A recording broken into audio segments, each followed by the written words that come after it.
This is the solution for the 7BCS.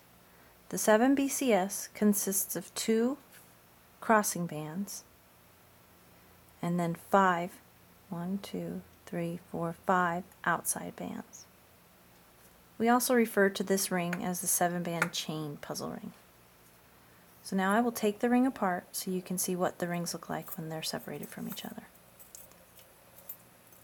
The easiest way to identify the bands is you're going to have 5 bands that are going to be clustered together, and then you'll have 2 bands that are clustered together. And you can see these 2 bands also have this chain design on them, so you know those are the top 2 bands. The topmost band of this one will essentially have sort of a smooth face. Granted, it's got that chain design, but you'll know when you feel it, that's got a smooth face to it.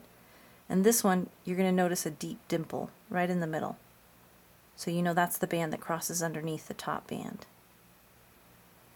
The 5 outside bands, they all look very similar to each other, so you've got to make sure you get them into the right position.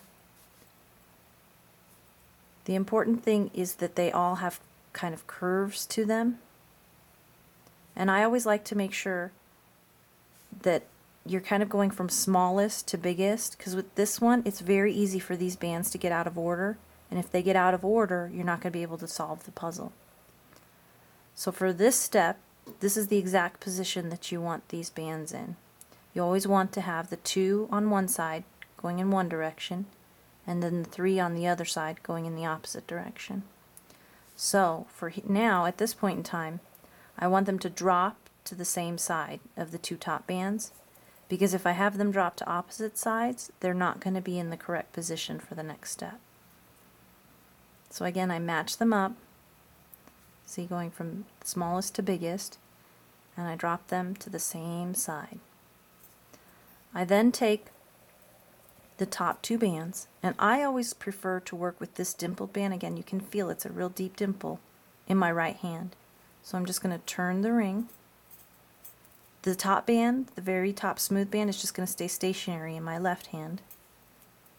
Take the dimpled band. I always work with it face down because gravity is going to hold all of these rings, these 5 outside bands, in the place that they need to be in.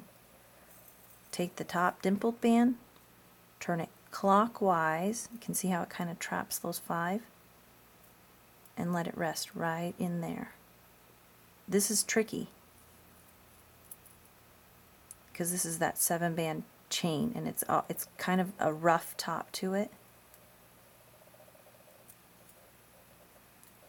So you just kind of got to feel it, and then what happens is you wiggle it a little bit and then it'll set right into place, and you've got a real nice figure 8.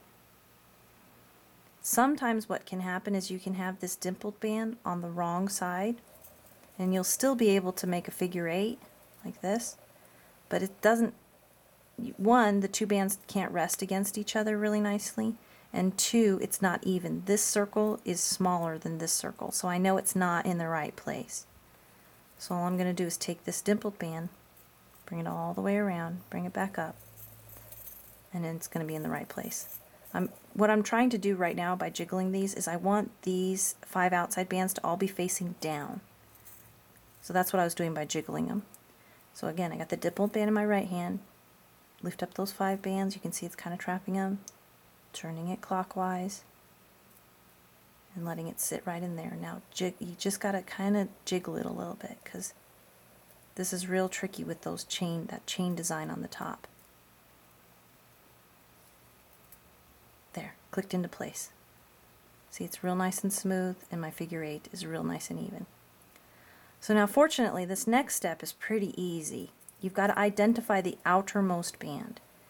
And with this 7-band, the easiest way to identify it is you've got 2 bands that are on one side and 3 bands that are on the other. So you know this 3rd band right here is the outermost band. So again, I turn it so it's face down, take that outermost band, make sure it's on top of the other bands there, and I turn it into that little figure 8, and then like a hinge on a door, I close the door. But again, with this 7-band chain, you kind of got to wiggle it a little bit. Make sure that it gets real nice and smooth there, and then you know it's in the right position. Take the whole ring, turn it around, because now I want to work with this outside band. It's kind of like you're going to go back and forth. Again, I take it, make sure I get it on top of all of these other bands, because if I don't, it's not going to, you won't be able to solve the other bands. They won't rest into place correctly. Nice and loose, it's on top of the other bands. Turn it inside, and you can see I'm letting this one a little bit loose because I want this space to be just real nice and easy for me to get that band into. Fold it down, but you kind of got to jiggle it a little bit. And you can feel it, and it clicks into place. Again, take the whole ring, I'm going to turn it around. Work with the outermost band.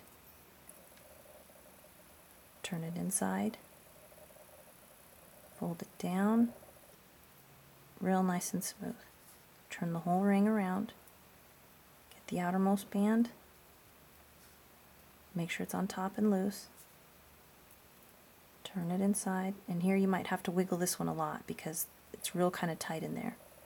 Just kind of jiggle it a little bit. You don't want to apply too much force because these bands will bend very easily, so just jiggle it just a little bit. So I'm going to turn the whole ring around, get this final outside band. That space is really tight in there, so I got to be real careful. Make this loose.